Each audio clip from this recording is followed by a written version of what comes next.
நம்ம வேத வசனத்துக்கு கடந்து போகலாம். கர்த்தர் கிருபையாய் கொடுத்த வசனங்களுக்காய் தேவனுக்கு நன்றி செலுத்துகிறேன். ஹல்லேலூயா. பாருங்க, வேதத்தில் ஒவ்வொரு வசனமும் எப்படி இருக்குதா?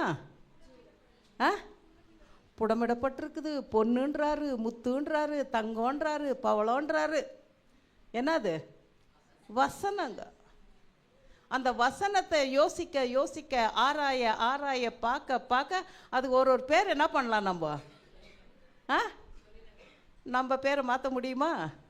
ஆனால் இதை எங்கே வேணால் எந்த இடத்துல வேணால் என்ன மாதிரி வேணாலும் என்ன பண்ணலாம். நம்ம இன்றைக்கி வேறு மாதிரியெல்லாம் மற்றவங்க யூஸ் பண்ணுகிறாங்க. நாம் அப்படியெல்லாம் என்ன பண்ணக்கூடாது, யூஸ் பண்ணக்கூடாது. கர்த்தருடைய பரிசுத்த நாமத்திற்கு ஸ்தோத்திரம். எண்ணாகமம் 14ஆம் அதிகாரம் 9வது வசனத்தில் இப்படியாக சொல்லப்பட்டிருக்கிறது. நம்பர்ஸ் 14:9. கர்த்தருக்கு விரோதமாக மாத்திரம் கலகம் பண்ணாதிருங்கள். என்னது? கர்த்தருக்கு விரோதமாக மாத்திரம் கலகம் பண்ணாதிருங்கள். இந்த செய்தி யாருக்குன்னா, கர்த்தரை ஏற்றுக்கொண்டு ஆலயத்துக்குள்ளே உட்கார்ந்துருக்கிறோம் பாரு, நமக்கு தான். ஏன்னா இன்னைக்கு கர்த்தரை ஏற்றுக்கொள்ளாமல் வெளியில் இருக்கிறவங்க கர்த்தருக்கு விரோதமாக ஜாஸ்தி பண்ணுறது இல்லைங்க. யார் உள்ளே வந்து உட்கார்ந்துக்கிறாங்களோ அவங்க தான் கல்லூனி மங்கருங்க. அவங்க தான் கர்த்தருக்கு விரோதமாக என்ன பண்ணுறது, எத்தையாவது ஒன்று பண்ணிக்கிட்டே இருப்பாங்க. நொய் நொய் நொய் நொயின்னு அப்படி நோண்டினே இருப்பாங்க. ஆண்டவரே சில சமயத்தில் டென்ஷன் ஆகிடுறாரு. ஆனாலும் மன்னிக்க தயை பெருத்த தேவன் அப்படின்னு நாம் நினச்சிக்கிட்டே ஓடிட்டுருக்குறோம். ஓரளவுக்கு தாங்க அவரும் பார்ப்பார். சில வேளைகளில் அவர் என்ன பண்ணுறதில்ல, பொறுக்கிறது. கட்டளைகளையும் கற்பனைகளையும் வேதத்தில் வசனங்களையும் எல்லாம் படிக்கிறோம். ஆனால் என்ன பண்ண மாட்டேங்கிறோம், கை கொள்ள மாட்டேங்கிறோம். எங்க சொல்லுங்க பார்க்கலாம். பொய் சொல்லாதிருப்பாயாக கை கொள்றோமா? புறங்கூறாதிருப்பாயாக முன்ன விட்டு என்ன பண்ணுறது, முன்ன விட்டு பின்னாடி பேசுறது, கடிக்கிறது, அடிக்கிறது. வேதத்தின்படி செய்கிறோமான்னு கேட்டால் இல்லைங்க. இதெல்லாம் கர்த்தருக்கு விரோதமானது. கர்த்தர் அதில் பிரியப்படுவது இல்லை. அடுத்தது நீங்கள் பார்த்தீங்கன்னா, கர்த்தருடைய நாமத்துக்கு விரோதமாக பேசுறது, கர்த்தருடைய வார்த்தைக்கு விரோதமாக பேசுறது, கர்த்தருடைய தேசத்துக்கு விரோதமாக பேசுறது, கர்த்தருடைய தீர்க்க தரிசனத்துக்கு விரோதமாக பேசுறது, கர்த்தருக்கு விரோதமாய் பேசுறது. இதுதாங்க வேதத்துலேருந்து ஒரு இன்சிடென்ட், ஒரு பேசேஜ் எடுத்து தான் இன்றைக்கி பேச போகிறேன். என்ன பண்ணோன்னாக்கா, அப்படியே ஆராய்ஞ்சிக்கிட்டு நம்ம என்ன பண்ணோம், வசனத்தினோட கடந்து போகணும். நமக்கு தெரிஞ்சதாக கூட இருக்கலாங்க. ஆனால் தெரிஞ்சதுக்குள்ளே எவ்வளவு நுணுக்கங்கள், எவ்வளவு காரியங்கள் தேவன் கற்றுக் கொடுக்குறான்னு நம்ம இன்றைக்கி என்ன பண்ணுறோம், பார்க்க போகிறோம். எண்ணாகமம் 13வது அதிகாரத்தை எடுத்து வச்சுக்கோங்க. எகிப்து தேசத்திலிருந்து தேவன் என்ன பண்ணுறாரு, எவ்வளோ பலத்த கையோட அற்புதங்களோட கூட ஜனங்களை என்ன பண்ணுறாரு, மீட்டு கொண்டு வராரு. அங்கே எத்தனை அடையாளம், அங்கே எத்தனை அற்புதம். வழியில் வரும்போது எவ்வளோ பிரச்சனை, வழியில் வரும்போது எவ்வளோ அற்புதம். எல்லாத்தையும் செஞ்சு முடிச்சு கிடிச்சு கானான் தேசத்துக்கு பக்கத்தில் என்ன பண்ணிட்டாங்க. இப்போ இவ்வளோ கஷ்டப்பட்டு வந்து சேர்ந்துட்டாங்க. அன்றைக்கு அப்ரஹாமை தேவன் அழைத்த போது சான்ஸ் எல்லாம் கொடுக்கலங்க. கிளம்பு, என்னது கிளம்பு, ஊர் என்கிற தேசத்தை விட்டு நீ என்ன பண்ணு, கிளம்பு. விசுவாசத்தின் தந்தை தப்புன்னு என்ன பண்ணாரு, என்ன கையிலக்கு தான் வாரி எடுத்துக்கினாரு, பொண்டாட்டியும் கூட கூட்டுக்கிட்டாரு. என்ன பண்ணிட்டாங்க, கப்பா கப்பான்னு ஒரே கீழ்ப்படிதல் தாங்க. கிளம்பி போயிட்டாரு. அவருக்கு நெக்ஸ்ட்டு சாய்ஸ் எல்லாம் ஆண்டவர் கொடுக்கவே. ஏன்னா சொன்னால் கீழ்ப்படியும்னு தெரியும். நம்ம வீட்லேயே சில ரகங்கள்லாம் இருக்குது. ஒன்று சொன்னால் உடனே என்ன பண்ணோம், கேட்கும். ஒரு சிலது சொல்ல சொல்ல தான் என்ன பண்ணோம், சிலது என்ன பண்ணாது. அப்ரஹாம் கேட்பார்னு ஆண்டவருக்கு நல்லா தெரியும். மூட்டை முடிச்ச கட்டுன உடனே அவர் என்ன பண்ணிட்டாரு, எங்கே போகிறேன்னு அட்ரஸ் கூட என்ன பண்ணல அவரு. நீ எங்கெல்லாம் நடந்து திரிகிறாயோ அதையெல்லாம் உனக்கு இல்லையா, பின்னாடி வரும் உன் சந்ததிக்கு நான் என்ன பண்ணுவேன். சந்ததி அவர் பார்ப்பாரா? இப்போ பாருங்கள், லூசி இருக்கிறா. அப்படி லூசி என்ன பண்ணியிருக்கிறா, அப்படி ஜோஷியை பார்த்தா அப்படி. இல்லை, எங்கள் அம்மா எடுத்துக்கலாம். எங்கள் அம்மா லூசியை பார்த்தா அப்படி, லூசி ஜோஷியை பார்த்தா அப்படி, ஜோஷி அம்லுவை பார்க்குறா அப்படி. லூசி இதுக்கு மேலே எத்தனை பேரை பார்க்க போகிறா? இன்னைக்கு காலையில் ஒரு சிஸ்டர் பேசினதுப்போ அவங்க 80 வயசு. இளம் கலக்கிறாங்களோ, அவங்க பேர் எனக்கு பட்டும் வர மாட்டேங்குது. ஹெபல்ல இருக்கிறாங்களே, சார் கெசியா சிஸ்டர் அவங்க அம்மா. வயசு எவ்வளோன்னு கேட்டேன். 80 நான் ஓடிடலான்னு நினச்சேன். 66க்கு இங்கே டான்ஸு டப்பா என்ன பண்ணுது, ஆடுது. காலில் நிற்க முடியல, கடகடான்னுது. 80 வயசில் கண்ணா என்ன பண்ணிக்கிறாங்க, அவங்க நிற்கிறாங்க. பாருங்க, அந்த வயசில் ஆண்டவர் அப்ரஹாமை அழைத்த போது ஒன்றுமே பேசல. எல்லாத்தையும் முட்டை முடிச்ச கட்டிக்கிட்டு எங்கெங்கெல்லாம் நீ நடக்கிறியோ உன் சந்ததிக்கு நான் என்ன பண்ணுவேன், விசுவாசத்தோடு போனார். ஆண்டவரே, என்ன ஆண்டவரே மரத்தை நட சொல்கிறீங்க, அந்த மரத்தின் ஒரு கனியாவது நான் சாப்பிடுவேனா? இல்லை. எங்கள் அப்பா லூசி இருந்த வீட்டில் ஒரு பலா மரத்தை நட்டார். ஆனால் அவர் ஒரு பழத்தை கூட அவர் என்ன பண்ணல. ஆனால் நாங்களும் திருப்தியாக என்ன பண்ணோம், சாப்பிட்டோம். அதுபோல் அப்ரஹாமை நடக்க சொன்னார், அப்ரஹாம் நடந்தார். கர்த்தர் வாக்குரைத்தபடி கொடுத்தாரா அப்படின்னு கேட்டால் அங்கே என்ன பண்ணார், கொடுத்தார். நீங்கள் அப்புறமா போய் வசனங்களை வேணால் பார்த்துக்கங்க. ஆதியாகமம் 12ஆம் அதிகாரத்துலேருந்து 1லேருந்து 6 வரைக்கும் வீட்டில் போய் படித்து பாருங்கள். அங்கே கானானியர்கள், அங்கே எபூசியர்கள், எமோரியர்கள், இப்படி நிறைய ஜனங்களை அங்கே வச்சுருந்தார் ஆண்டவர். ஏன்னா அப்படியே விட்டால் கானான் தேசம் என்னவாயிடும், காடாக மாறி போகும். அதை சீர்திருத்தத்தக்கதாயும் அதை சரிபடுத்தத்தக்கதாயும் சத்துருக்களையே வச்சு சத்துருக்களையே என்ன பண்ண வைக்கிறார், அதை ரெடி பண்ணி வைக்கிறாரு. ஏன்னா என் பிள்ளைங்க வந்து கொத்தக்கூடாது, கலரக்கூடாது, ஒன்றும் பண்ணக்கூடாது. என் பிள்ளைங்க வந்த உடனே என்ன பண்ணோம், அனுபவிக்கணும். அன்னைக்கு அப்ரஹாம் கிட்ட சொன்னது இப்போ என்ன பண்ண போறார் ஆண்டவர், நிறைவேற்ற போறார். கானான் பக்கத்தில் வந்துட்டாச்சு. கானானை பார்த்தா எப்படின்னு சொல்றாங்க எல்லாருன்னா, பாலும் தேனும். முதல்ல நான் கொஞ்சம் வாலிப பிராயத்தில் இருந்தப்போ பாலும் தேனும் ஓடுனாக்கா உண்மையாலுமே அங்கே ஓடுன்னு நினச்சின்னு இருந்தேன் நான். என்னது, தண்ணி ஓடுற மாதிரி உண்மையாக பால் ஓடுன்னு நான் நினச்சிருந்தேன், முட்டாள். என் 28-29 வயசு கதையை சொல்கிறேங்க நான். அப்போல்லாம் அந்த காலத்தில் வாலிப பசங்க எவ்வளோ இன்னசென்ட்டாக இருந்தோன்னு பாருங்கள். இப்போ 8 வயசில் இருக்கிறத பேசினாலே நம்மளுக்கு அதிருது. பாலும் தேனும் ஓடுதா, அப்போ தேனா ஓடும், பாலா போய் டப்பா டப்பாவாக என்ன பண்ணிக்கலாம். நோ, அப்புறமா தான் நான் கண்டுபிடிச்சேன், அப்படி கிடையாது. செழிப்பு, மரம் செடி கொடி எவ்வளோ அதிகமாக இருக்குதோ, தேன் என்ன பண்ணுமா, தேனீக்கள் போய் அவ்வளோ தேன் சேகரிக்குமா. மாடுகள் ஆடுகள் எல்லாம் என்ன பண்ணுமா, நல்லா சாப்பிட்டு இப்போ 1 லிட்டர் கறக்கிறது அப்போல்லாம் 10-20 லிட்டர் ஒன்றா என்ன பண்ணுச்சாமா. அதுதான் பாலும் தேனும் ஓடுகிற செழிப்பான தேசம். ஆதாமையும் ஏவாளையும் படைத்து வைக்கும் போது ஏதேன் தோட்டத்தை எப்படி பண்ணியிருந்தாராம், அவ்வளோ அழகாக உருவாக்கியிருந்தார். அதில் கொடுத்து வைக்கல அவங்களுக்கு இருக்கிறதுக்கு. சில பேர் வீடெல்லாம் கட்டுவாங்க, ஆனால் என்ன பண்ண மாட்டாங்க, தங்க முடியாது. பாவம், சாபம். இப்போ இஸ்ரவேலருக்கு ஒரு கானான் தேசத்தை என்ன பண்ணியிருக்கிறாரு, ஆயத்தப்படுத்தி வச்சிருக்கிறாரு. இப்போ இவங்களுக்கு அப்ரஹாமுக்கு கொடுக்காத சான்ஸ் என்ன பண்ணுறாரு, கொடுக்குறாரு. சரியா, ஒரு விசா போடுவோம். ஒரு கோத்திரத்துக்கு ஒரு பிரபுவை நியமி. யாக்கோபுடைய 12 பிள்ளைங்க தான் 12 கோத்திரம். ஒருத்தரை என்ன பண்ணுங்க, அசைன் பண்ணுங்க. 12 பேருக்கு விசா கொடுக்குறேன் நான். மோசே பாஸ்போர்ட்டை நீ கொடு, போய் சுற்றி பார்த்துட்டு வரட்டும். எப்படி, விசிட்டர்ஸா. 13ஆம் அதிகாரத்தில் அப்படி தான் சொல்லப்பட்டிருக்குது. போய் சுற்றி பார்த்து விட்டு வரட்டும். சுற்றி பார்க்குறதுனா யாருக்கு இஷ்டம் சொல்லுங்கள் பார்க்கலாம். எனக்கெல்லாம் ரொம்ப பிடிக்குங்க சுற்றி பார்க்குறது. இப்போ ரீசெண்டாக கூட கொடைக்கானல் போனப்போ பாருங்கள், அந்த குணா கேவுக்குள்ளே போகிறோம். அது குணா கேவுக்குள்ளெல்லாம் போக முடியலன்னு வச்சுக்கோங்க. போகும்போது நல்லா இருந்துச்சுங்க, வெயிலும் கீழுமா கொஞ்சம் நல்லா தான் இருந்துச்சு.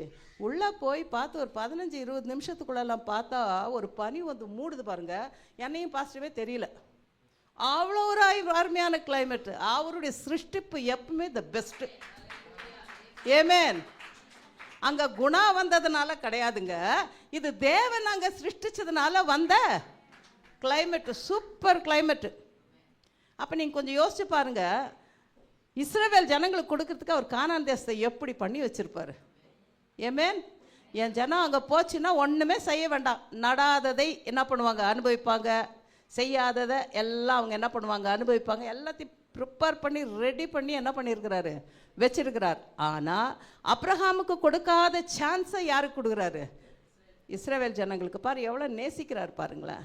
போனாங்க, 12 பேருக்கும் கொடுத்து அனுப்புகிறார்.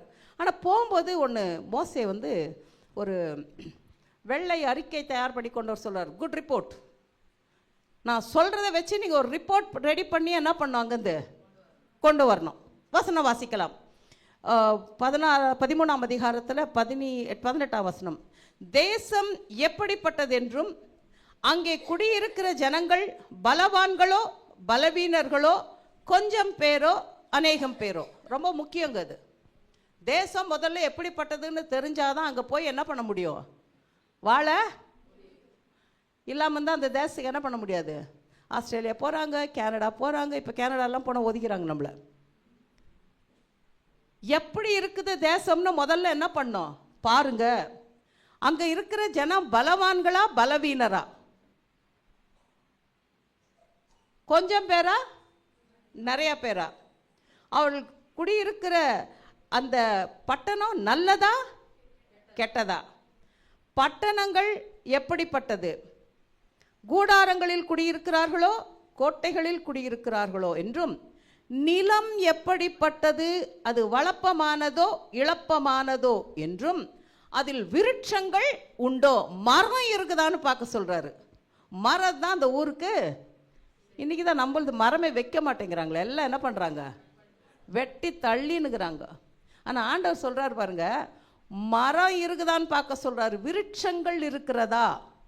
விருட்சம் கனி எல்லாம் ஒரு நாட்டினுடைய செழிப்பை என்ன பண்ணுமா, குறிக்குமா. நிலம் பார்த்தீங்கன்னா அந்த மண் இஸ் வெரி இம்பார்ட்டன்ட் விளைச்சலுக்கு.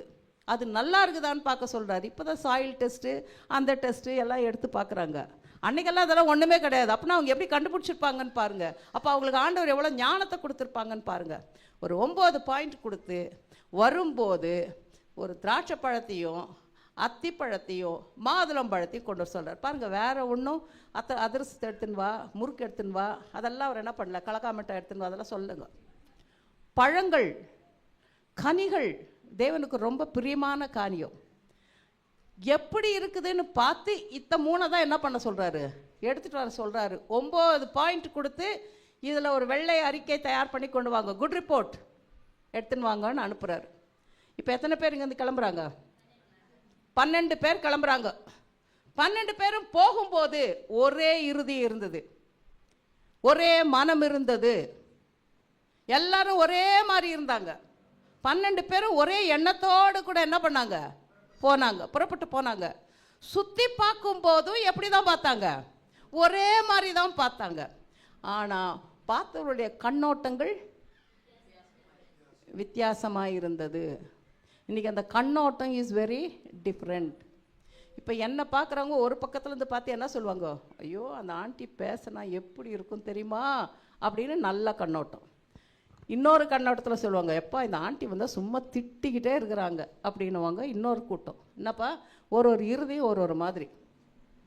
ஒரு சிலது என்ன சொல்லுனாக்கா, அப்பா ஆண்டி வந்தாங்கன்னா மனசு நிம்மதியாக என்ன பண்ணுறாங்க, வார்த்தைகளை கொடுக்குறாங்க சந்தோஷமாக.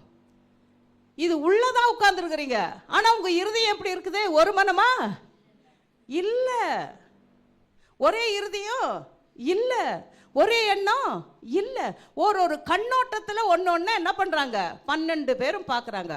இதில் ஸ்பெஷாலிட்டி என்னன்னாக்கா, இந்த யோசுவா என்பவன் ஆசாரிப்பு கூடத்திலேயே கூட இருந்தவர்.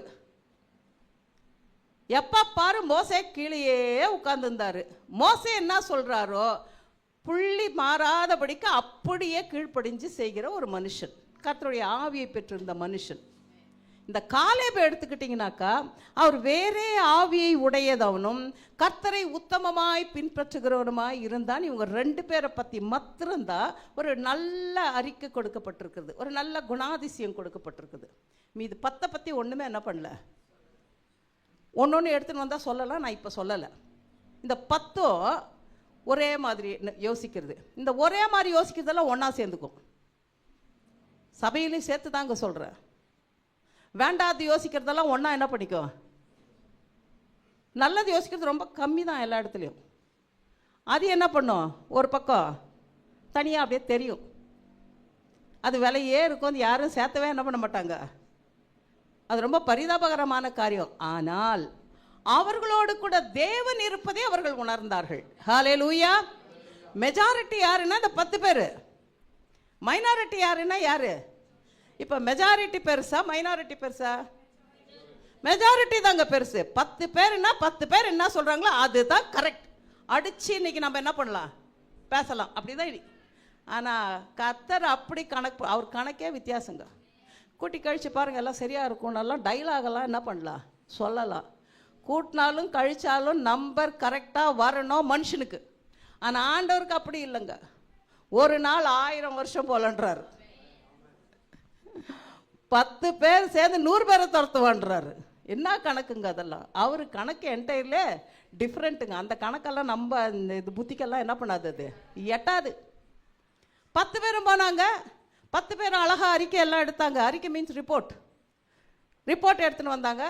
முதல்ல ரிப்போர்ட் பண்ணது யாருன்னா இந்த 2 பேரும். அவர்கள் வந்து ரிப்போர்ட் கொடுத்தது பார்த்தீங்கன்னாக்கா அந்த வசனத்தில் 26, அவர்கள் பாரான் வனாந்தரத்தில் இருக்கிற காதேசுக்கு வந்து மோசே ஆரோன் என்பவர்களிடத்திலும் இஸ்ரவேல் புத்திரராகிய சபையார் எல்லாரிடத்திலும் சேர்ந்து அவர்களுக்கும் சபையார் அனைவருக்கும் சமாசாரத்தை அறிவித்து தேசத்தின் கனிகளை அவர்களுக்கு காண்பித்தார்கள். முதல்ல பண்ண வேலை என்ன? தேசத்தின் கனிகளை அவர்களுக்கு காண்பித்தார்கள். மொத்தம் அவர் கொடுத்த 9 பாயிண்ட்டும் அந்த ஒன்றுத்திலே என்ன பண்ணிடுச்சு, அடங்கிடுச்சு.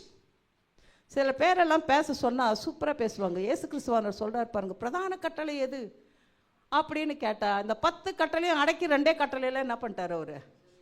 முதல்ல தேவனை நேசிக்கணும், 2வது தன்னைத்தான் நேசிக்கிறது போல பிறனை நேசிக்கணும். 2த்துக்குள்ளே இந்த 10ஐயும் கொண்டாந்து உள்ளே வச்சுட்டாரு. 10 இருக்குதான்னு கேட்டால் இருக்குது. எங்கே இருக்குதுன்னு கேட்டால் இது உள்ளே இருக்குது. ஜோக்கெல்லாம் சொல்லுவாங்க, கோழி 65 நல்லா, இத்தனை கோழி இருக்குது அத்தனை கோழி இருக்குதுன்னாலாம் நிறைய காரியங்களெல்லாம் நான் கேள்விப்பட்டிருக்கிறேன். ஆனால் இந்த 10 கட்டளையும் இந்த 2 கட்டளைக்குள்ளே ஆண்டவர் என்ன பண்ணிட்டாரு, அடக்கிட்டாரு. அதே போல் இவங்க என்ன பண்ணாங்கனாக்கா அவர் சொன்ன 9 ரிப்போர்ட்டையும் முதல்ல கனியை கொண்டாந்து காமிச்ச உடனே வாயை அடைக்க வச்சுட்டாங்க. அது ஒன்றுத்துல எல்லாம் பண்ணிடுச்சு. தேசம் நல்ல தேசம்னு தெரிஞ்சிடுச்சு. அது எப்படி எடுத்துன்னு வந்தாங்க அந்த பழத்தைன்னா, நம்ம திராட்சை கொலை யூஸ்வலாக வாங்கினா எப்படிப்பா எடுத்துன்னு வருவோம்? தம்பி உங்கள் பேர் என்ன? வினய். சொல்லுப்பா, திராட்சை பழம் கடையில் வாங்குற, ஒரு கொலை எடுக்கிற, எப்படி எடுத்துன்னு வருவேன்? கவரில் கையில் எடுத்து ஒரு கொலைனா ஒரு கொலை இப்படி எடுத்தால் கையில் விரலில் எடுத்துடலாம். ஆனால் இவங்க எப்படி எடுத்துன்னு வராங்களா, ஒரு கோலில் கட்டி பன்னிக்குட்டி தூக்கின்னு வருவாங்க பாரு, அந்த மாதிரி ஒரு கொலையை தொங்க வச்சு 2 பேர் என்ன பண்ணுறாங்களா. You just imagine how the nation would have been. Amen. அந்த தேசம் எப்படிப்பட்டதாக இருக்குன்னு கொஞ்சம் யோசிச்சு பாருங்க. அதனால தான் ஆண்டவர் அந்த கானான் தேசத்தோடு கூட ஒப்பிட்டு பரம கானான் என்று பரலோக ராஜ்யத்தை என்ன பண்ணியிருக்கிறாரு. ஹல்லேலூயா. இஸ்ரவேல் ஏதேன் தோட்டமும் நல்லா இருந்துச்சு, கானான் தேசமும் நல்லா இருக்கு. நாம போற பரம கானான் தேசம் அதை விட்ட சூப்பர். ஹல்லேலூயா. அதனால தான் பரம கானான்னு அந்த தேசத்தை என்ன பண்றாங்க, ஒப்பிட்டு ஆண்டவர் சொல்லுகிறார். வந்தாங்க, தேசத்தை பற்றி முதல்ல பழத்தை காமிச்சாங்க. 2வது சொல்கிறாங்க, நீங்கள் எங்கள் அனுப்பின தேசம் பாலும் தேனும் ஓடுகிற தேசம், அதனுடைய கனி இதுதான். ஆனாலும் அந்த தேசத்தில் குடியிருக்கிற ஜனங்கள் பலவான்கள், பட்டணங்கள் அரணிப்பானவைகளும் மிகவும் பெரியவைகளுமாய் இருக்கிறது. அங்கே ஏனாக்கின் குமாரரையும் கண்டோம். அமலேக்கியர் தென்புறமான தேசத்தின் குடியிருக்கிறார்கள். ஏத்தியரும் எபூசியரும் எமோரியரும் மலைநாட்டில் குடியிருக்கிறார்கள். கானானியர்கள் கடல் அருகே யோர்தான் அண்டையில் குடியிருக்கிறார்கள் என்றார்கள். அப்பொழுது காலேப் மோசேக்கு முன்பாக ஜனங்களை அமர்த்தி, யாரு? காலேப். வேறே ஆவியை உடையவன், உத்தமமாய் நடக்கிறவன். ஜனம் எல்லாம் கொய்யோ மொய்யோன்னு சத்தம் போட்டு கிடக்குது. என்ன ரிப்போர்ட் கொண்டாந்துக்கிறாங்கோ, என்ன ரிப்போர்ட் கொண்டாந்துக்கிறாங்க. மோசேக்கு முன்பாக காலேப் ஜனங்களை அமர்த்தி, சத்தம் போடாதீங்க, சத்தம் போடாதீங்க. அவர் சொன்ன வார்த்தை பாருங்க, அதை நாம் உடனே போய் அதை சுதந்திரித்து கொள்ளலாம். ஆமென். உடனே போனால் உடனே என்ன பண்ணிக்கலாம், அந்த நாட்டை சுதந்திரித்து கொள்ளலாம். நாம் அதை எளிதாய் ஜெயித்து கொள்ளலாம்னு ஒரு சூப்பர் ரிப்போர்ட் என்ன பண்ணுறாங்க. எப்படி கெடுக்கலாமா? எளிதாய். ஜனம் பலவான்கள், அவர்களை காட்டிலும் பலவான்கள் யாரு? இஸ்ரவேல் ஜனங்கள். காரணம், அவர்களுக்குள் இருக்கிறவர் அவர்களை காட்டிலும் இருளுக்குள்ள இருக்கிற பெரியவர். ஹல்லேலூயா. அவங்க 100 பேர் வராங்கன்னா இங்கேருந்து 10 பேர் போனால் போதும். அவங்க பலவான்களாக இருந்துட்டு போட்டோம், நம்மளுக்கு அதை பற்றி கவலை கிடையாது. அங்கே இந்த 100 பேர் வந்தால் இங்கேருந்து 10 பேர் போதும். அப்படி ஒரு நல்ல ரிப்போர்ட், ஒரு 6 பாயிண்ட்டை உள்ளடக்கி அந்த 9 பாயிண்ட்டுக்கு இந்த 6 பாயிண்டில் சூப்பர் ரிப்போர்ட் கொடுக்குறாங்க. ஜனம் கேட்டுட்டு என்ன பண்ணியிருக்கணும்? சரி, 2 பேர் ரிப்போர்ட் கேட்டாச்சு, 10 பேர் ரிப்போர்ட் கேட்க வேணாம்? இப்படி கேள்விப்பட்டிருக்கிறேன் நான். இந்த கடைசி வீட்டில் ஒருத்தவங்க வாந்தி எடுத்தாங்கன்னா இந்த கடைசி வீட்டில் இருக்கிறவங்க என்ன சொல்லுவாங்க சொல்லு? அது கொஞ்சம் கருப்பாக இருந்திருக்கும் அந்த வாந்தி. காக்காவே வாந்தி எடுத்துட்டாங்கோ, காக்காவே வாந்தி எடுத்துட்டாங்கோ, காக்காவே வாந்தி எடுத்துட்டாங்கோ. என்னது? நல்ல ஜனம் நம்ம ஜனம். உள்ளதை உள்ளதுன்னு என்ன பண்ணாது? அதுக்கு கண்ணை வெயி, அதுக்கு காதை வெயி, அதுக்கு மூக்கை வெயி, எல்லாம் வச்சு பூதாகரப்படுத்தி தான் நம்ம ஜனம் என்ன பண்ணோம்? பேசும். இப்போ இந்த 10 சேர்ந்து பேசுதுங்க. இதுக்கெல்லாம் ஒரே மனம் இல்லை, வேற மாதிரி மனம் இது. இந்த 10 சேர்ந்து இப்போ ஒரு ரிப்போர்ட் கொடுக்குது. என்ன ரிப்போர்ட் கொடுக்குது? அப்பொழுது நாங்கள் போய் அவனோட கூட போய் வந்த மனிதரோ 31 நாம் போய் அந்த ஜனங்களோடைய எதிர்க்க நம்மாலே நெகட்டிவ் சில பாருங்க, ஏதாவது ஒன்று சொல்லுங்க, இல்லை இல்லை ஆண்டி முடியாது ஆண்டி அது செய்யலாம், அதெல்லாம் நீ இங்கே யோசிச்சு கேளுடா. முதல்ல நான் சொல்றத முடியுமா முடியாதா, நான் அப்புறம் என்ன பண்ணலாம்? அம்மா இந்த புட்டை கொஞ்சம் செஞ்சிருமா. ஐயோ ஆண்டி அதெல்லாம் நான் தொடவே முடியும். அம்மா நல்லா அதெல்லாம் முடியவே முடியாதுமா. முடியாது தான். ஏன்னா புட்டுக்குள்ளே மாவு மால்டி போட்டால் போதும்னு நினைக்கிற மைண்ட் இருந்துச்சுன்னா உன்னால் புட்டு செய்யவே முடியாது. பார்த்துருக்குறீங்களா குழா புட்டு? குழா புட்டு பார்த்துக்கிறீங்களாப்பா? குழா புட்டில் அந்த குழாவுக்குள்ளே மெயினாக என்ன போடணும்? அரிசி மாவு போடணுமா? அதுக்கு முன்னாடி என்ன போடுவேன்? தேங்காய் போடணுமா? அடட சூப்பர், புட்டு எல்லாரும் நல்லா செய்வாங்கடா. எம்மா அந்த குழால மாவு போட்டால் நிற்கிறதுக்கு அது உள்ள ஒரு மூடி மாதிரி இருக்கும், அத்தை போடணும். ஒரு மாமியார் மருமகளுக்கு புட்டு செஞ்சு வைமான்னு சொல்லிட்டு போயிட்டாங்க. மருமகளும் மாவெல்லாம் நல்லா குழச்சிச்சு, தேங்காயெல்லாம் நல்லா துருவிச்சு, என்ன பண்ணுச்சு? எடுத்துச்சு குழாவை, போட்டுச்சு மாவை, அது மேலே வச்சுச்சு. மாவெல்லாம் எங்கே இருக்குது? கீழே இருக்கிற பாத்திரத்தில் களியாக இருக்குது. தட்டை போடணுங்க முதல்ல, அதில் ஹோல்ஸ் இருக்கும். அந்த தட்டை போட்டு முதல்ல தேங்காய், அப்புறம் மாவு, அப்புறம் தேங்காய், அப்புறம் மாவு, அப்புறம் அதுக்கு மேலே கொண்டையாட்டம் ஒரு மூடி என்ன பண்ணணும்? போட்டாதான் கீழே தண்ணியை ஊற்றணும். புத்தியா? இந்த ஆவியில தான் இந்த குழாக்குட்டுக்குள்ளே இருக்கிறது என்ன பண்ணும்? அவியும். இன்னைக்கு ரொம்ப ஞானம் மிகுதி ஆயிடுச்சு ஜனங்களுக்கு, அதனால இதெல்லாம் தெரிறதில்ல. சின்ன மூடி தானே நினைக்கிறாங்க. சின்ன மூடி தான் பெரிய காரியம் என்ன பண்ணுது. ஏமேன் ஏமேன். நாங்கள் போய் சுற்றி பார்த்து வந்த தேசம் தன் குடிகளை பட்சிக்கிற தேசம். என்னதான் குடிகளை பட்சிக்கிற தேசம்னா என்ன? ஜனத்தையே சாப்பிடுமா. ஜனத்தையே சாப்பிடுன்னா நீ எப்படி அங்கேருந்து வந்த? 12 பேர் போனீங்கல்ல, உங்களை என்ன பண்ணியிருக்கணும்? அது சாப்பிட்ருக்கணும். உங்களால் வந்திருக்க முடியாது, கூடாது. ஆனால் எப்படி வந்தீங்க? Bad report. அப்படி பூதாகரப்படுத்தி பேசுறது. என்ன சொல்றாங்க? நாங்கள் அதிலே கண்ட ஜனங்கள் எல்லாரும் மிகவும் பெரிய ஆட்கள். அங்கே ராட்சத பிறவியான ஏனாக்கின் குமாரராகிய ராட்சதரையும் என்ன பண்ணமா? ராட்சசதரை என்ன பண்ணாங்களாங்க? இந்த 2 பேர் கண்ணுக்கு தெரியலையே அந்த ராட்சசதர். காரணம் என்ன? இவர்களுக்குள்ளே இருந்த ஆவி வேறே. ஏன்னா எங்களுக்குள்ள தேவன் இருக்கிறார்னு இவங்க விசுவாசிச்சாங்க. இந்த பெரிய தேவன் இந்த சின்ன மனுஷனுக்குள்ள நிற்கும் போது அவங்க முன்னாடி இவங்க பெருசாவும் அவங்க சின்னதாகவும் இவங்க கண்ணுக்கு தெரிஞ்சாங்க. கையை தட்டுங்க. சொல்றாங்க, எங்களுடைய பார்வைக்கு நாங்க வெட்டிக்குழி போல வந்தோம், அவங்க பார்வைக்கு நாங்கள் வெட்டுக்கிளிகளை போல வந்தோம். என்ன ஒரு நெகட்டிவ் ரிப்போர்ட் பாருங்க. என்ன ஒரு நெகட்டிவ் ரிப்போர்ட். இன்னைக்கு நம்மள அப்படிதான் என்ன பண்ணியிருக்கிறோம்? ஆண்டவரை உள்ளவே வச்சுக்கின்னு நான் எப்படி ஜெபிக்காமல் இருந்தேனோ இன்றைக்கி எல்லாரும் அப்படி தான் பண்ணுறோம். அந்த சூழ்நிலை வரும்போது கொஞ்சம் என்ன பண்ணிடுறோம்?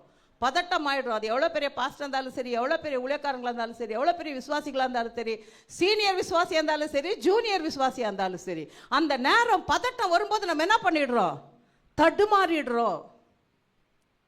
வெட்டுக்கிளிகளை போல இருந்தார்கள்னா என்ன அர்த்தம்? அற்பமாக அந்த நம்ப என்னது, சில பேர் முன்னாடி எல்லாம் போய் நிற்கும்போது சிலருக்கு ஒரு காம்ப்ளெக்ஸ் வரும்.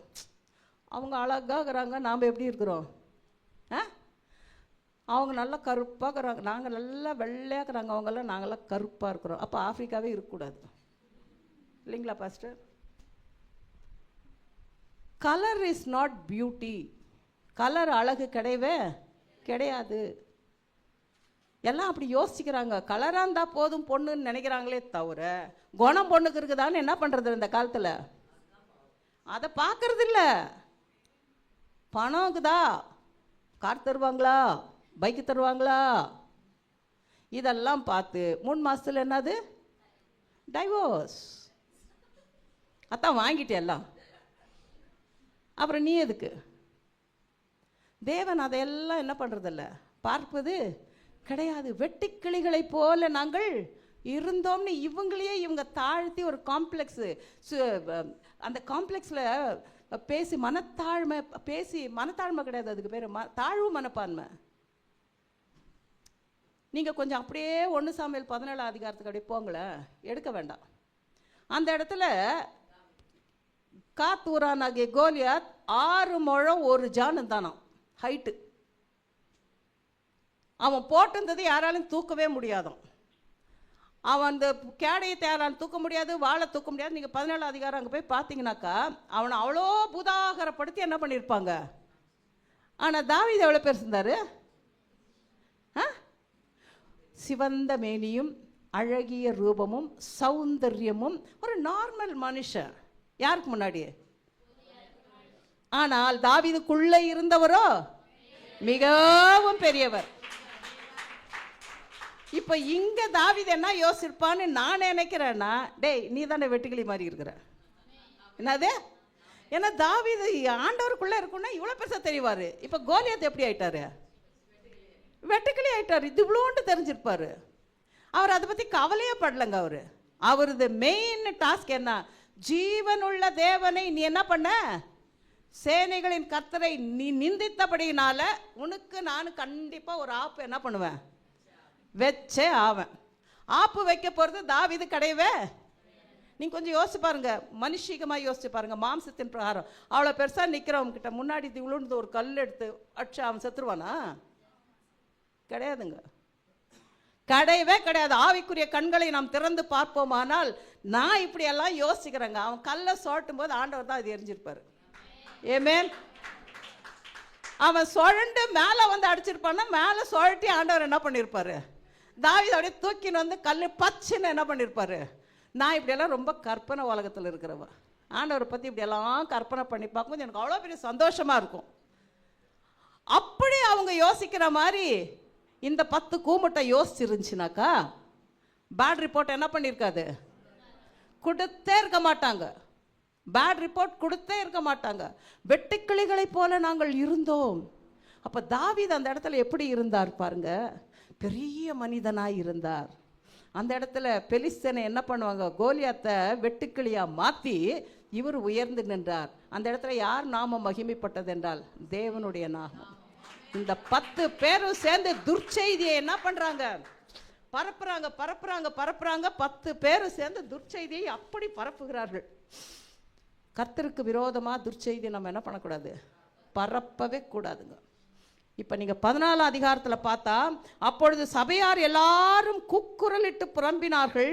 ஜனங்கள் அன்று ரா முழுவதும் அழுது கொண்டு இருந்தார்கள். கொஞ்சம் யோசிச்சு பாருங்க, ஒரு கணக்கு ஒரு 5 லட்சம் பேர் வச்சுக்குவோம். ஒரு 5 லட்சம் பேர் கூக்குரலிட்டு அழுதா எப்படி இருக்கும்? இப்போ நான் செய்கிற மாதிரி நீங்கள் எல்லாரும் மொத்தமாக செய்யுங்க, எப்படி சத்தம் வருதுன்னு பார்க்கலாம். எல்லாரும் செய்யுங்க, எல்லா கையை வைங்க. இன்னும் கொஞ்சம், இன்னும் கொஞ்சம். இந்த சத்தமே இன்னும் கூட நல்லா பண்ணலாம், நீங்க என்ன பண்ண மாட்டேங்கிறீங்க. இப்போ இந்த சத்தமே நம்ம காது குடையுதுன்னா, அந்த 5 லட்சம் ஜனமும் குக்குரலிட்டு அழுது கொண்டு இருந்தார்கள் என்றால் எப்படி இருந்திருக்கும்னு யோசிச்சு பாருங்க. மோசேக்கும் ஆரோனுக்கும் விரோதமாக என்ன பண்ணாங்களாம், குக்குரலிட்டு அழுகுறாங்க, கையோ முயோன்னு கத்துறாங்க. பாவிங்க நல்லா மன்னாவை சாப்பிட்டாங்க, நல்லா காடையை சாப்பிட்டாங்க, காலு வீங்கலை, ட்ரெஸ்ஸு பழசாவில், என்னென்னமோ எல்லாம் அற்புத அடையாளங்களை செய்து கூட்டி கொண்டு வந்து பச்சையாக சொல்லணுன்னு எப்படி சொல்லலாம்? நன்றி கெட்ட ஜனங்க. வேற வார்த்தை சொல்லக்கூடாது, அதெல்லாம் உண்மையாலுமே நன்றி உள்ளது. அது நன்றி கெட்ட ஜனங்கள். இன்றைக்கு அப்படி தான் 90% ஆஃப் த பீப்புள் இருக்கிறாங்க. நீ செய்ததை யாருமே என்ன பண்ணுறதில்ல, இப்போல்லாம் யோசித்து பார்க்குறதே கிடையாது. நாம் தான் யோசித்து பார்த்துக்கணும். அவங்க என்ன பண்ண மாட்டாங்க, யோசிச்சு பார்க்கறது கிடையவே கிடையாது. இந்த இடத்துல அந்த கூக்குரல் போட்டு அழுத உடனே ரொம்ப வருத்தம் ஆயிடுது. யாருக்கு? அந்த முறுமுறுப்பு, அந்த அழுகுற சத்தம் எப்படி தேவனுக்கு கேட்டதுன்னா முறுமுறுப்பாய் கேட்டது. அது முறுமுறுப்பாய் கேட்ட உடனே மோசே ஆரோனும் ஃப்ளாட்டு முகம் குப்புற தேவனுக்கு முன்பாக என்ன பண்ணிட்டாங்க? விழுந்துட்டாங்க. இவங்க அழுததோடு கூட என்ன பண்ணியிருந்திருக்கலாம்? நிறுத்தி இருக்கலாம். ஆனால் அவங்க அறிக்கையிட்ட காரியங்கள் தேவனுக்கு விரோதமான காரியங்கள். 3வது வசனத்தை பார்த்தா, நாங்கள் பட்டயத்தால் மடியும்படிக்கும் எங்கள் பெண் ஜாதிகளும் பிள்ளைகளும் கொள்ளையாகும்படிக்கும் கர்த்தர் எங்களை இந்த தேசத்துக்கு கொண்டு வந்தது என்ன? எகிப்துக்கு திரும்பி போகிறதே எங்களுக்கு உத்தமம் அல்லவோ? எங்க அடிமையா இருந்து சோத்துக்கு சிங்கி அடிச்சுன்னு இந்த ஜனம் சொல்லுது, நாங்க எகிப்துக்கே திரும்பி போனா என்ன வந்திருக்கோம்? போ. யார் வேணான்னா இங்க புருஷங்கிட்ட சண்டை போட்டுற வேண்டியது, நான் எங்க அம்மா வீட்டுக்கு போறேன் போ. ஆனா புருஷங்களால பாவம் சொல்ல முடியல எங்க அம்மா வீட்டுக்கு போறேன்னு. பரிதாபமான கேரக்டர்ஸ். ஒன்று பண்றதுக்கு முன்னாடி இதுக்கெல்லாம் கூட சண்டை வருதுங்க. நம்ம 2 பேரும் என்னைக்கு என்கேஜ்மெண்ட் நம்மளுக்கு ஆச்சு, உனக்கு ஞாபகம் இருக்குதா? நிறைய பேருக்கு ஞாபகம் இருக்கிறது இல்லைங்க. ஏன்னா தள்ளின அன்னைக்கு தானே உங்களுக்கு ஸ்டார்ட் ஆச்சு. அதனால அவங்க ஞாபகம் வச்சுக்கிறதுக்கு பிரியப்படுகிறது இல்லை. சொல்லு சொல்லு சொல்லுன்னு உயிர் எடுக்கிறது. பாவம், அவருக்கு இன்னொரு அம்மா வீடு இருந்தால் என்ன பண்ணுவாங்க அவங்க? ஆனால் இவங்க பாருங்க, சண்டை முடியறதுக்கு முன்னாடி நான் எங்கள் அம்மா வீட்டுக்கு போகிறேன், இன்னைக்கெல்லாம் புருஷனுக்கு எங்கள் பொண்டாட்டி ஊருக்கு போயிட்டான்னு சொல்லி இதுதான் காரணம். எந்த புருஷனாவது பொண்டாட்டி அவங்க அம்மா ஊருக்கு போகிறான்னா சந்தோஷப்படுறான்னு கேட்டால் ஒரு பய கிடையாதுங்க, ஒருத்தரும் கிடையாதுங்க. முக்கால்வாசி நான் கேட்டு பார்த்துட்டேன். என் பையனுக்கு சொன்னேன், உன் பொண்டாட்டி வீட்டுக்கு போனால் நீ வருத்தம் தான் பண்ணமே தவிர சந்தோஷப்படக்கூடாது. நேசிக்கணுங்க, விட்டு கொடுக்கணுங்க. ஒருத்தர் என்ன பண்ணணும்? நம்ம புரிந்து கொள்ள வேண்டும். இதுங்க என்ன பண்ணுது? முறுமுறுக்குது. எப்படி முறுமுறுக்குது? கொள்ளையாகும்படிக்கு கர்த்தர் எங்களை இந்த தேசத்துக்கு கொண்டு வந்தது என்ன? எகிப்துக்கு திரும்பி போகிறதே எங்களுக்கு உத்தமம் அல்லவோ என்றார்கள். பின்பு அவர்கள், நாம் ஒரு தலைவனை ஏற்படுத்தி கொண்டு எகிப்துக்கு திரும்பி போவோம் வாருங்கள் என்று ஒருவரோடு ஒருவர் சொல்லி கொண்டார்கள். இந்த மோசேக்கு எவ்வளோ ஷேம் பாருங்க. அந்த இடத்துல ஆண்டவர் அவனை எடுத்து 40 வருஷம் கொண்டு போய் ஆடை மேய்க்க வச்சு 40 வருஷம் ராஜாவாக இருந்தவனை கொண்டு போய் அந்த சீன் வனாந்தரத்தில் ஒரே மலைக்கு கீழே ஆடுகளை மேய்க்க வச்சு அவனை அந்த பாடுபடுத்தி உங்களுக்கு ஒரு தலைவனாக நிறுத்தி கூட்டுக்கிட்டு வந்தா, இப்போ நீங்கள் ஒரு தலைவனை ஏற்படுத்தி கொண்டு இஸ்ரவேல் கிட்ட வந்தவங்க திருப்பி எங்கே போகிறாங்களா? இன்னைக்கு நிறைய பேர் அப்படிதாங்க சபையிலிருந்து வெளியேறி கொண்டு இருக்கிறார்கள். இருக்கிற கானானை விட்டுட்டு எங்கேயும் போகிறாங்க? எகிப்துக்கு ஓடுறது. எங்க? பழைய பாவத்துக்கு. பழைய பாவத்தாசை வருகுதோ. எங்கள் அத்தானை பார்த்து இப்படி பாடுவோம். அவர் பேர் பட்சம். பிசாசின் மேலே பட்சம் உனக்கு திரும்ப வருகுதோன்னு அவர் மூஞ்சி கிட்ட கிட்ட போய் பாடுவோம். வெறும் அந்த பட்சம்ன்ற வார்த்தைக்கு தான் சும்மா அவர் கண்டல் பண்ணுறது. ஆனால் இன்னைக்கு உண்மையாலுமே சபையில் இருக்கிறவங்க பழைய பாவத்தின் மேல் ஆசை வைத்து நிறைய பேர் என்ன பண்ணுறாங்க? இப்போ பின்மாற்றத்துக்கு போய்கொண்டு இருக்கிறார்கள். எதிலே தேவன் விடுவித்து அவர்களை அழைத்து கொண்டு வந்தாரோ அந்த பாவத்து மேல ஒரு கிக்கு வந்து என்ன பண்றது? அந்த கிக்கு ஞாபகம் வந்துருது. அந்த கிக்க ஆண்டவரே மறைச்சு போடும்போது நீங்க ஏன் கிளறி அந்த கிக்க எடுக்கிறீங்க? அது கொடுக்குற போதையை விட ஆண்டவர் கொடுக்குற போதை சூப்பரா இருக்குயா. நீ உட்கார்ந்து அந்த வசனத்தை வாசிய, நீ அப்படியே கானானுக்கு போயிடலாம். அவ்வளோ சூப்பராக இருக்கும். பாஸ்போர்ட் வேணாம், விசா வேணாம், டிக்கெட் வேணாம், நிறையா தரம் அப்படி போயிட்டு அப்படியே அழகாக என்ன பண்ணலாம். அந்த கிக்கு வேறு மாதிரி கிக்குங்க. நிறைய பேர் உணர்றது இல்லை. அதனால தான் பின்மாற்றத்துக்கு என்ன பண்ணுது, இதுங்க ஓன்னு முறுமுறுத்துக்கிட்டு அழுதது மாத்திரம் இல்லாமல் வாயினால என்ன பண்ணுறாங்க, அறிக்கை எடுக்கிறார்கள். என்ன, நாங்கள் அங்கேயே போயிட்டா நல்லாயிருக்கும், ஒரு தலைவனை ஏற்படுத்தி கொள்ளுவோம். மோசே எவ்வளோ வருத்தப்பட்டிருப்பார் பாருங்க. பாவிங்களா, உங்களுக்காக நான் எவ்வளோ கஷ்டப்பட்டு உங்களுக்காக வேண்டிய ஆண்டவர்கிட்ட நான் எவ்வளோ வாதாடி உங்களை கூட்டுக்கிட்டு போயிட்டு இவ்வளோ தூரம் வந்திருக்கிறேன். நீங்கள் என்ன சொல்கிறீங்க, வேறொரு தலைவனை ஏற்படுத்தி கொண்டு. இன்றைக்கி நிறைய பேருக்கு வேறொரு ஆண்டவர் இருக்கிறாங்க. என்னது, ஆனால் ஆண்டவர் உண்மையாலுமே பவுல் முதல்ல சொல்லியிருக்கிறாங்க, கிறிஸ்துவை அறியாத வேறே ஒரு கிறிஸ்துவை உங்களுக்கு என்ன பண்ணுவாங்க, இன்ட்ரோடியூஸ் பண்ணுற நாளுங்க வந்துட்டு இருக்குது. பவுல் சொல்லியிருக்கிறார். இன்னைக்கு வந்துக்குதான்னு கேட்டால் வந்துக்குது. எப்படி வந்திருக்குது, சபையில் சினிமா பாட்டு பாடி என்ன பண்ணுது, ஆராதிக்கிறது. சினிமா பாட்டுலேருந்து எடுத்து தீர்க்க தரிசனம் சொல்லுவது. கிறிஸ்துவை அறியாத வேற ஒரு கிறிஸ்து என்ன பண்ணுவார், இதெல்லாம் தாங்க. இதுக்கு என்ன பண்ணுறாங்க, ஜனங்க அடிக்ட் ஆகுறாங்க. ஏன்னா சினிமா பாட்டுக்குது இல்லை, பிடிச்சிருக்குல்ல, எனக்கு பிரியமான மெய்ப்பனை நான் தெரிந்து கொள்கிறேன். அவர் இப்படி ஸ்டெப்பு போட்டால் பரிசாவினர் இப்படி வருவார், அவர் இப்படி ஸ்டெப்பு போட்டால் பரிசாவினர் இப்படி. போய் மயங்கி விழாதீங்க, போவாதீங்க, பார்த்தாலும் ஷேர் பண்ணாதீங்க. என்னது வேணா நம்ம சர்க்கிளில் வேணால் பண்ணிக்கோங்க, அவங்களுக்கு ஷேர் நிறையா வரக்கூடாது. தலைவனை ஏற்படுத்தி கொண்டு எகிப்துக்கு நான் என்ன பண்ண போகிறேன், நம்ம பாவம். அப்பொழுது மோசேயும் ஆரோனும் இஸ்ரவேல் புத்திரரின் சபையாராகிய எல்லா கூட்டத்தாருக்கு முன்பாகவும் முகங்குப்புற எவ்வளோ வருத்தப்பட்டிருப்பாங்க பாருங்க. சரி, இது விடுங்க, ஆண்டவர் எப்படி வருத்தப்பட்டிருப்பாரு. எவ்வளோ அற்புத அடையாளங்கள் எல்லாம் செஞ்சு உங்களை நான் கூட்டுக்கிட்டு வந்து இந்த கிட்ட வந்துட்டோம். வேணும்னு தாங்க ஆண்டவர் அனுப்பிச்சார் அவங்க 10 பேரை 12 பேரை. ஏன்னா இது வணங்கா கழுத்து உள்ள ஜனம் ஆண்டவருக்கு தெரியும். இது பேட்டரி போட்டு தான் கொடுக்குன்னு தெரியும். சுதந்திரத்தை கொள்ளலாம், ஜெயித்து கொள்ளலாம் எளிதில் சொல்லக்கூடியவங்க 2 பேர் தான் ஆண்டவருக்கு நல்லா தெரியும். ஒரு சான்ஸ், என்னது ஒரு சான்ஸ் கொடுக்கலான்னு யோசிச்சு என்ன பண்ணார், அவர் அனுப்பிச்சி வச்சாரு. வந்தா அதே மாதிரி தான் பழைய குருடி. நாங்கள் அப்படியே தான் இருப்போம். ஆனால் ஆண்டவர் எங்களுக்கு ஆசீர்வாதத்தை மாத்திரம் என்ன பண்ணோம், கொடுத்துக்கிட்டே இருக்கணும். நீ வேண்டாத செஞ்சுக்கிட்டே இருக்குவ, ஆண்டவர் ஆசீர்வாதத்தை கொடுத்துனே இருக்கிறதுக்கு ஆண்டவர் என்ன கேனையா கொடுப்பாரா? ஏங்க, நல்லா இல்லாத ஒரு பாத்திரத்தில் பால் ஊற்றினாலும் அந்த பால் ஒத்துக்க மாட்டேங்குது, கெட்டு போயிடுது.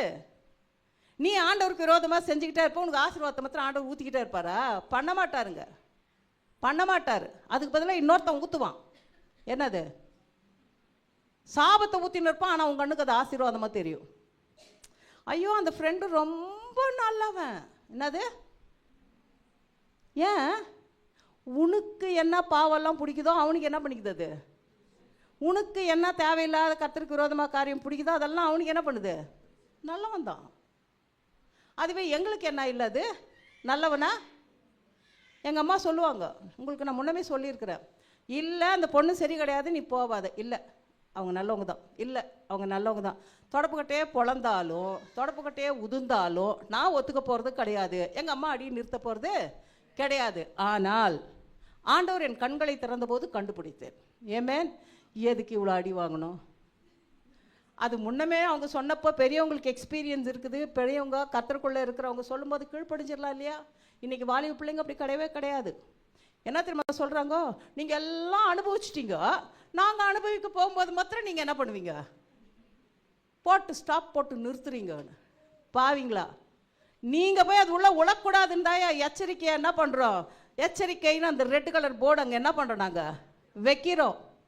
வெக்கத்தை விட்டு நாங்களும் அதிலெல்லாம் உளுந்து எழுந்தவங்கன்னு சொல்லி ஒரு ரெட்டு கலரில் ஒரு மண்டையை போட்டு 2 எலும்பை வச்சு எதுக்கு வைக்கிறோன்னாக்கா, நான் உளுந்தண்டாங்கன்னு சொல்லறதுக்கு தான்.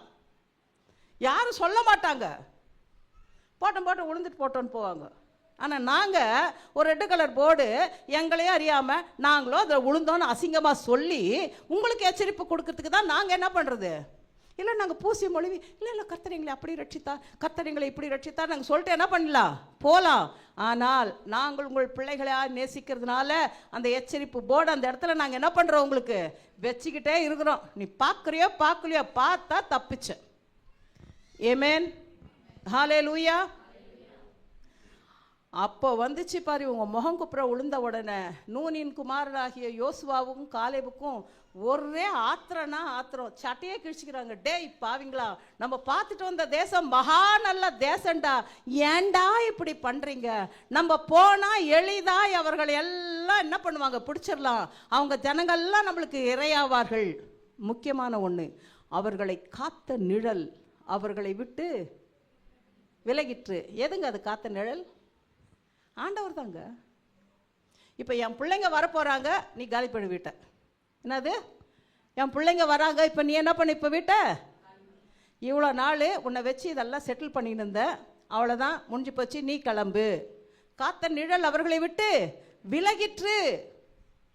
இந்த 2 பேர் கண்ணுக்கு விலகுறது தெரிஞ்சு இந்த 10 பேர் கண்ணுக்கு என்ன பண்ணல? அட எங்களுக்கு நல்லதான் சொல்லி கொடுக்குறாங்கன்னு சபையில் 2 பேருக்கு தான் தெரியுது, 10 பேருக்கு என்ன பண்ண மாட்டேங்குது. உங்களை அசிங்கப்படுத்துறதுக்கு சொல்லுங்க, உங்களை சீர்படுத்துவதற்கு சொல்லுகிறோம். ஆனால் அந்த 10க்கு என்ன பண்ண மாட்டேங்குது, விளங்க மாட்டேங்குது. இந்த 2க்கு விளங்குறதோட இந்த 10க்கு விளங்கி இந்த 2 விளங்காம போச்சுன்னா கூட பரவாயில்லையேன்னு சில வேளைகளில் நாங்கள் என்ன பண்ணுறோம், யோசிக்க வேண்டியதாக இருக்குது. ஆனால் எப்பயுமே மெஜாரிட்டி அந்த பக்கம்தான், மைனாரிட்டி ஆண்டவர் பக்கம்தான். ஹல்லேலூயா, ஹல்லேலூயா. மைனாரிட்டியாக இருந்தாலும் வலு பலம் எதுக்குன்னா மைனாரிட்டிக்கு தான். ஒரு கையை தட்டுக்க பார்க்கலாம். கர்த்தர் நம்மேல் பிரியமாக இருந்தால் அந்த தேசத்திலே நம்மை கொண்டு போய் பாலும் தேனும் ஓடுகிற அந்த தேசத்தை நமக்கு கொடுப்பார். கர்த்தருக்கு விரோதமாக மாத்திரம் கலகம் பண்ணாதிருங்கள். அந்த தேசத்தின் ஜனங்களுக்கு நீங்கள் பயப்பட வேண்டியதில்லை, அவர்கள் நமக்கு இரையாவார்கள். அவர்களை காத்த நிழல் அவர்களை விட்டு விலகி போயிற்று. கர்த்தர் நம்மோடு இருக்கிறார், அவர்களுக்கு பயப்பட வேண்டியதில்லை என்றார்கள். அப்பொழுது அவர்கள் மேல் கல்லெறிய வேண்டும் என்று சபையார் கல்லெடுத்து அடிக்க போனால் கர்த்தருடைய மகிமை என்ன பண்ணிடுச்சு, அந்த இடத்துல வந்து இறங்கி ஆசரிப்பு கூடாரத்துக்கு முன்னாடி நின்றுச்சு. அப்போ ஆண்டவர் சொல்கிறார், மோசே இதெல்லாம் என்ன பண்ணுற கேஸ் இல்லை, திருந்துற கேஸ் இல்லை, இதெல்லாம் திருந்துற கேஸு இல்லை. எது வரைக்கும் இந்த ஜனங்கள் எனக்கு கோபம் உண்டாக்குவார்கள், தங்களுக்குள்ளே நான் காட்டின சகல அடையாளங்களையும் அவர்கள் கண்டும் எதுவரைக்கும் என்னை விசுவாசியாதிருப்பார்கள், நான் அவர்களை கொள்ளை நோயினால் வாதித்து சுதந்திரத்துக்கு புறம்பாக்கி போட்டு அவர்களை பார்க்கிலும் உன்னை பெரிதும் பலத்துதமான ஜாதியாக்குவேன் என்றார். மோசேக்கு சொல்கிறாரு, யோ உனக்கு நான் பெரிய வீடு கட்டி கொடுக்குறேன், உனக்கு நான் பெரிய பேர் கொடுக்குறேன், எல்லாமே உனக்கு செய்கிற விட்டுரு, ஒரே நிமிஷத்தில் இந்த மொத்த ஜனத்தையை என்ன பண்ணி போட்டுடுறேன். ஏன்னா அங்கேருந்து வர்றது அப்படியே தானே சொல்லின்னு இருக்குது. அப்போ மோசே பாருங்கள் எவ்வளோ சாந்தம் உள்ளவன், ஜாம்பவாங்க உண்மையாலுமே மோசே. வெறும் உண்மை மாத்திரம் இல்லைங்க, என் வீட்டில் எங்கும் உண்மை உள்ளவனாக இருந்தான், ஒரு மெடலை போட்டார். மோசே மிகவும் சாந்தம் உள்ளவனாக இருந்தார். அடுத்த மெடல் என்ன பண்ணிட்டாரு, அவன் என் சாயலை காண்கிறானுங்க, அடுத்த மெடல் என்ன பண்ணுறாரு, போடுறாரு. அப்படியே மோசேக்கு மெடல் மேலே மெடல் என்ன பண்ணுது, குவிஞ்சதுனால மோசே சொல்கிறத ஆண்டவர் காது கொடுத்து கேட்டார். ஏமேன், இன்னைக்கு ஆண்டவர் பேசுறது யாராவது காது கொடுத்து கேட்குறீங்களா? ஆண்டவரே எனக்கு அது வேணும், ஆண்டவரே எனக்கு இது வேணும், என் பொண்ணுக்கு கல்யாணம் ஆகணும், என் பையனுக்கு வேலை கிடைக்கணும், என் பொண்ணுக்கு இப்படி ஆகணும், சுகத்தை தாங்க, மரத்தை தாங்க, பலத்தை தாங்க, இதுதான் நம்ம ஜெபம் இல்லைங்களா? வேற என்ன ஆண்டி ஜெபம் பண்ணுறது, வேற என்ன ஆண்டி ஜெபம் பண்ணுறது, அப்படி தானே கேட்குறீங்க? ஆமாங்க, ஜெபம் நிறைய இருக்குதுங்க. ஆண்டவரே நீர் பெரியவர், ஆண்டவரே நீர் நல்லவர், ஆண்டவரே நீர் மகத்துவமானவர், அப்பா அப்படியே சொல்லிக்கிட்டே பூ தூக்கி அவங்கெல்லாம் போடுறாங்க பாருங்க.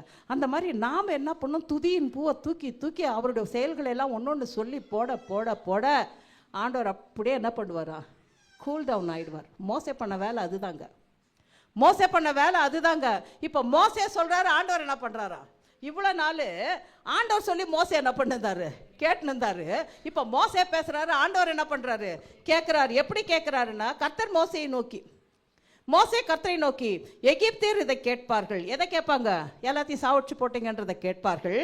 அவர்கள் நடுவிலிருந்து உம்முடைய வல்லமையினாலே இந்த ஜனங்களை கொண்டு வந்தீரே, கர்த்தராகிய நீர் இந்த ஜனங்களின் நடுவே இருக்கிறதையும் கர்த்தராகிய நீர் முகமுகமாய் தரிசனம் ஆகிறதையும் நம்முடைய மேகம் உம்முடைய மேகம் இவர்கள் மேல் நிற்கிறதையும், பகலிலே மேகத்திலையும் இரவிலே அக்னி சம்பத்திலையும் கீழே வந்து இறங்கி ஜனங்களோட பேசுறதையும் காக்கிறதையும் எல்லாம் வெறும் எகிப்தியர் மாத்திரம் இல்லை, சுற்று வட்டாரத்தில் இருக்கிறவங்க எல்லாரும் கேட்டாங்க. ஆண்டவரே இப்போ நீர் கொன்று போட்டீரானால் நீர் வாக்களித்த தேசத்துக்கு இந்த ஜனங்களை கொண்டு போக முடியாததுனால தான் இவர் எல்லாரையும் இவங்க சாவடிச்சு போட்டாங்கன்னு உங்களை சொல்லுவாங்களே. உங்களுடைய நாமம் மகத்துவம் உள்ளது. அதுக்கப்புறம் வீட்டில் போய் படிச்சு பாருங்க, 17வது வசனத்தில் நீர் நீடிய சாந்தமும் கிருபையும் அப்படியே வைக்கிறாரு. ஐஸு மேலே ஐஸு, ஐஸு மேலே ஐஸு, ஐஸு மேலே ஐஸு வச்சு அப்படியே ஃபுல் கூல் ஆயிடுறாரு ஆண்டவர். அவர் ஒரு வார்த்தை சொல்கிறார், உன் வார்த்தையின்படி நான் அவங்கள என்ன பண்ணிட்டேன். அங்கேருந்து வரும்போது எவ்வளோ தப்பு பண்ணாங்க, அப்போல்லாம் மன்னிச்சிங்களா ஆண்டவரே, இந்த ஒரு தடவை மன்னிச்சிருங்கன்னு கேட்டால் கர்த்தர் சொல்கிற வார்த்தை என்ன தெரியுமா? உன் வார்த்தையின்படியே நான் அவர்களை மன்னித்தேன். இப்படி தாங்க உங்களுக்காக நாங்கள்லாம் பரிந்து பேசிக்கிட்டே இருக்கிறோம். தப்புன்ட்டாங்க ஆண்டவரே, இந்த ஒரு தடவை மன்னிச்சிருங்க ஏசப்பா, மறுபடியும் சர்ச்சுக்கு கூட்டுவாங்க ஐயா, அவங்க உட்கார்ட்ட ஏசப்பா, அவங்கள மறுரூபப்படுத்துங்கப்பா. ஆண்டவர் மோசே கேட்ட உடனே ஆண்டவர் என்ன பண்ணிட்டாரு? மன்னிச்சிட்டாரு. ஆனால் விட்டாரான்னு கேட்டால் என்ன பண்ணல? அத்தாங்க ஆண்டவர், நீ சொல்கிற மோசே நான் கேட்குறேன், ஆனால் நான் செய்ய வேண்டியது என்ன பண்ணுவேன்? நான் செய்ய வேண்டியது கண்டிப்பாக செய்வேன். என்ன செய்வேன்? அவர்கள் பிதாக்களுக்கு நான் ஆணையிட்டு கொடுத்த தேசத்தை காண மாட்டார்கள். என்னதான் இதுக்கு மேலே என்னங்க வேணும் பனிஷ்மெண்ட்டு? வேற எந்த பனிஷ்மெண்ட்டும் வேண்டாங்க. எனக்கு கோபம் உண்டாக்கினவர்கள் ஒருவரும் அதை என்ன பண்ண மாட்டார்களா? காண மாட்டார்கள். என்னுடைய தாசனாகிய காலே வேற ஆவிய உடையவனாய் இருக்கிறபடியினாலும் உத்தமமாய் என்னை பின்பற்றி வந்தபடியினாலும் அவன் போய் வந்த தேசத்திலே அவனை சேர பண்ணுவேன். அப்படியே நீங்க படிச்சீங்கன்னாக்கா எனக்கு விரோதமா முறுமுறுத்த ஒருத்தர் கூட என்ன பண்ண மாட்டாங்க. அப்போ ஒரு 5 லட்சம் பேர் கிளம்புனாங்கன்னு வச்சுக்கோங்களேன், எத்தனை பேர் போய் சேர்ந்துருப்பாங்க? 2 பேர் போய் சேர்றாங்க. பர்சன்டேஜ் கொஞ்சம் யோசிச்சு பாருங்களேன். ஒரு 10 பூஜ்ஜியம் போட்டு ஒரு புள்ளி வச்சு 1 போடணும் பொழுது இல்லையா?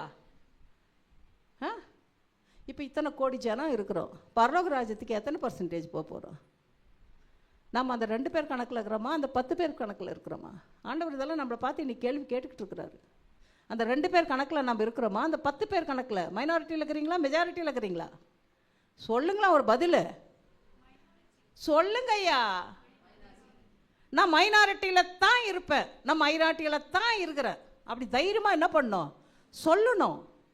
ஆண்டவரே, கானான் தேசத்தை நான் பார்த்தே ஆகணும், பரம கானானை நான் பார்த்தே ஆகணும். நான் மைனாரிட்டியில் இருந்தாலும் நீர் எங்க கூட இருக்கிறீர். என் குற்றம் குறைகள் பாவங்கள் எல்லாத்தையும் என்ன பண்ணுங்க, மன்னிச்சிருங்க. அவர் சொல்றது என்னன்னா, அவங்க 40 நாள் சுற்றி பார்த்துட்டு வந்தாங்கல்ல, ஒரு நாளுக்கு 1 வருஷம் கணக்கா 40 வருஷம் சுத்த வைக்கிறாரு. என்னது லேசாலாம் நினச்சிடாதீங்க ஆண்டவரை. நம்ம இங்கே செஞ்சுட்டு அங்கே போய் மன்னிப்பு கேட்டால் ஆண்டவர் என்ன பண்ணுவார்? அதுக்குரிய தண்டனெல்லாம் இங்கேயே கொடுக்குறாரு. அது எப்படி கொடுக்குறாருன்னா உள்குத்து கொடுப்பாரு. என்னது வெளியில் ஆளுங்களுக்கு, ஆனால் எனக்கு என்ன பண்ணும்? வலிக்கும். 40 ஆண்டுகள் சுத்த வைக்கிறாருங்க. எதுக்கு? மொத்தம் 5 லட்சமோ என்ன பண்ணோம்? 4,09,998 பேரும் சாவணும். சூப்பர் இல்லைங்களா?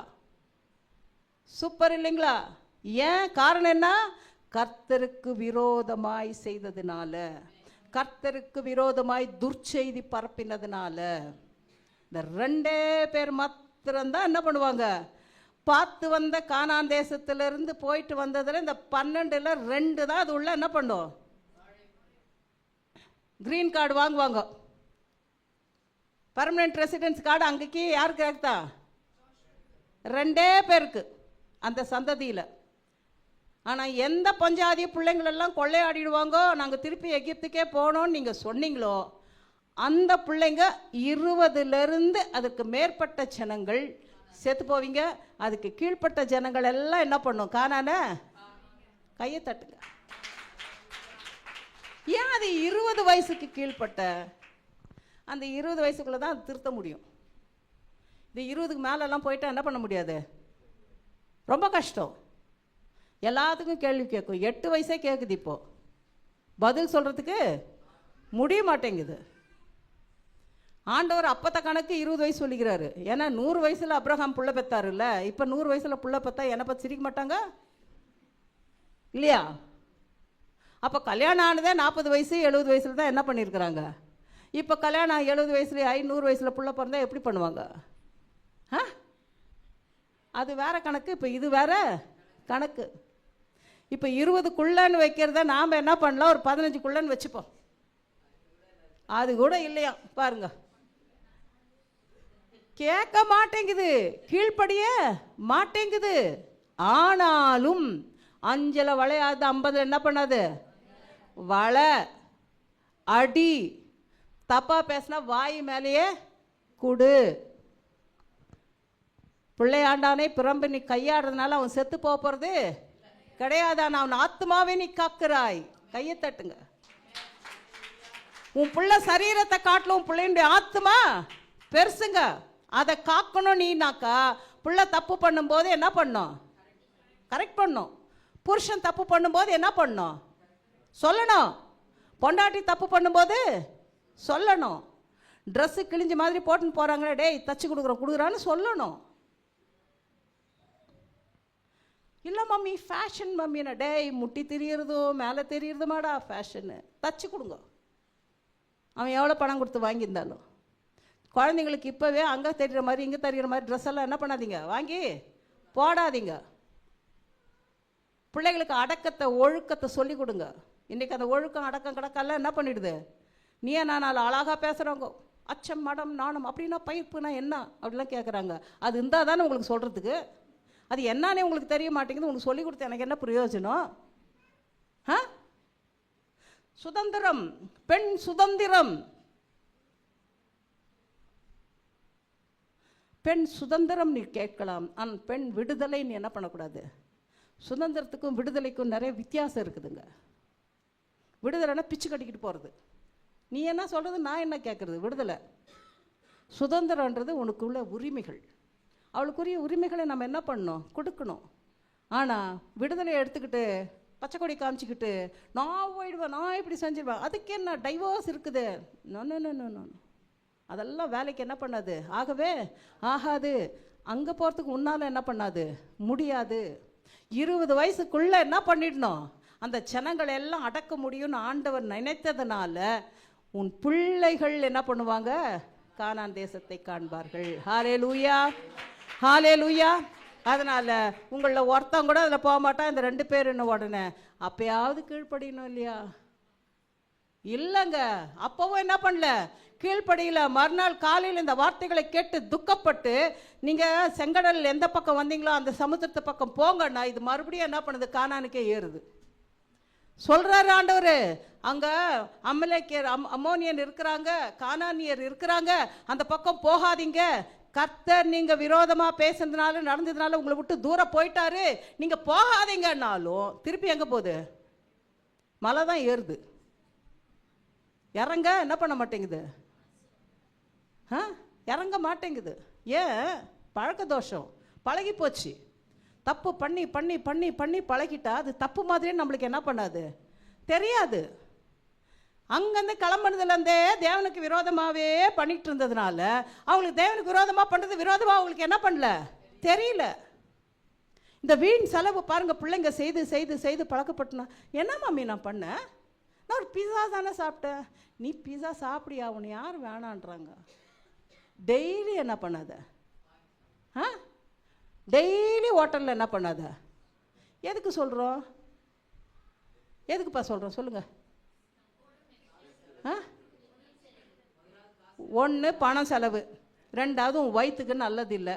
அவன் என்னென்னத்தை போட்டு செய்கிறானோ தெரில, சிலதெல்லாம் காமிக்கும் போது கொமட்டிக்கிட்டு வருது. ஆனால் சாப்பிட வேணாம், ஹோட்டல் போக வேணாம்லாம் நான் சொல்லுங்க.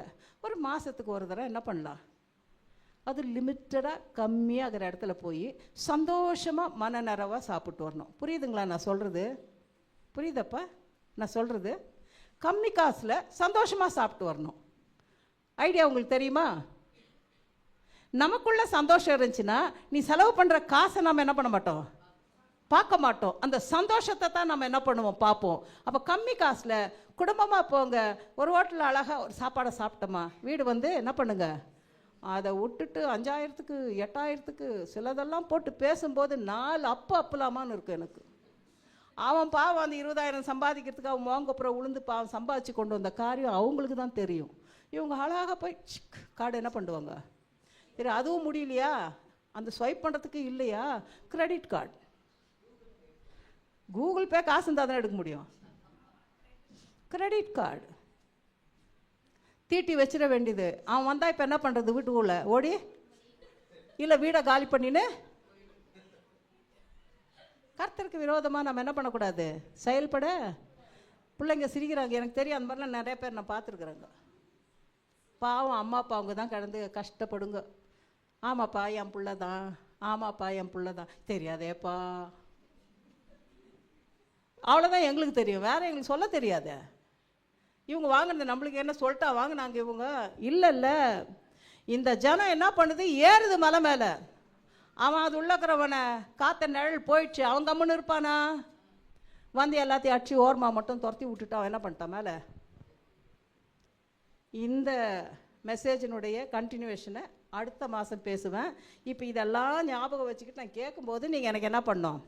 கர்த்தருக்கு விரோதமாக மாத்திரம் நம்ம என்ன பண்ணக்கூடாது? கலகமும் பண்ணக்கூடாது, பேசவும் கூடாது, பாவம் செய்யவும் கூடாது. கர்த்தர் உங்களை ஆசீர்வதிப்பாராக.